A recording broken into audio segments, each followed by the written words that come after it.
கிறிஸ்துவில் பிரியமானவர்களே, இன்றைய நற்செய்தியானது இறுதி தீர்ப்பை பற்றி தியானிக்க நம்மை அழைக்கின்றது.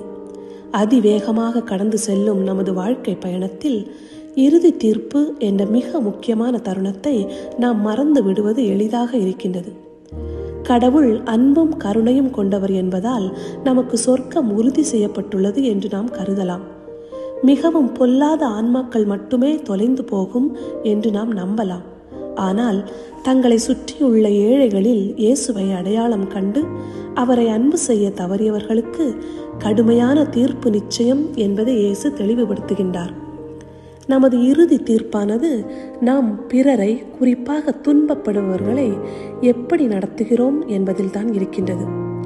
ஏழையின் சிரிப்பில் வாழ்கின்ற கடவுள் நமது அன்பு மற்றும் கருணை மூலம் நேசிக்கப்படுவதற்காக காத்திருக்கின்றார். சிந்திப்போம், வாழ்வாக்குவோம்.